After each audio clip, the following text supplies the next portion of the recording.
We know that Lew Wallace and his forces in July of 1864 helped conduct a successful delaying action at the Battle of Monocacy. This video talks about how he used his political skills to secure freedom for blacks in Maryland.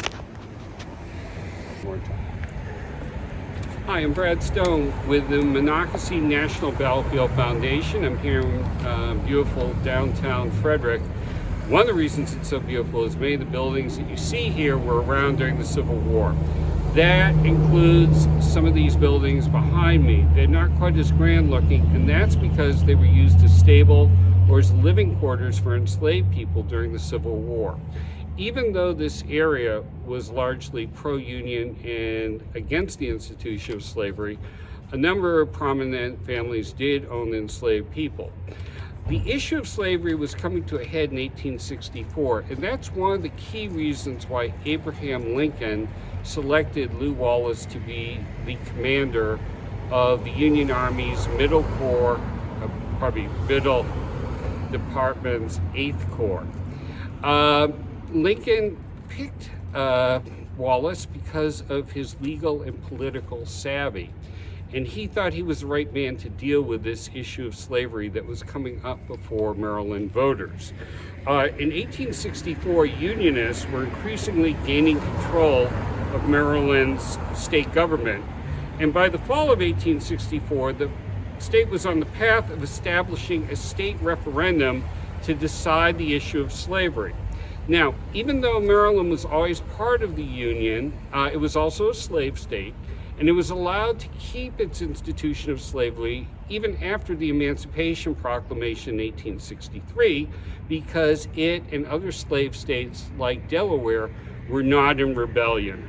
And again, the Emancipation Proclamation only affected those states in rebellion. So the Lincoln administration was very keen that the referendum for abolition come out in favor of abolition. And it's speculated that that was why they appointed Lew Wallace, and they instructed Lew Wallace, both Lincoln and Secretary of War Edward Stanton, that he should do everything he can to make sure that the vote comes out favorably toward abolition, but without doing anything that made it seem like the federal government was unfairly tipping the balance. As Stanton put it, the president don't want it to be said by anyone that the bayonet had anything to do with the election.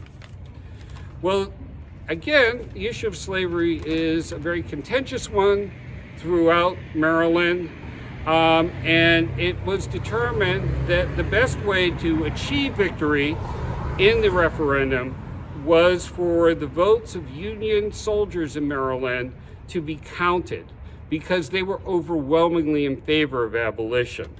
So in a series of discussions that Lew Wallace has with Maryland Governor Augustus W. Bradford and with other leaders in the state, he is able to get a firm commitment from them that the referendum would be fairly conducted and that the votes of Union soldiers would be honored.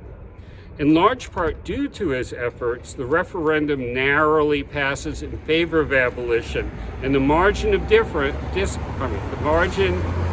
of success comes from the fact that those Union soldiers' votes were counted. This means that November 1st, 1864, Maryland, on its own accord, became a free state. This happened a full year before slavery would be outlawed across the nation through the passage of the 13th Amendment. Lincoln congratulated Wallace for this work. He would say, "I send for you to say that I watched the boiling of the kettle in Maryland and that I think you managed it beautifully." So again, on behalf of the Monocacy National Battlefield Foundation, have a great day.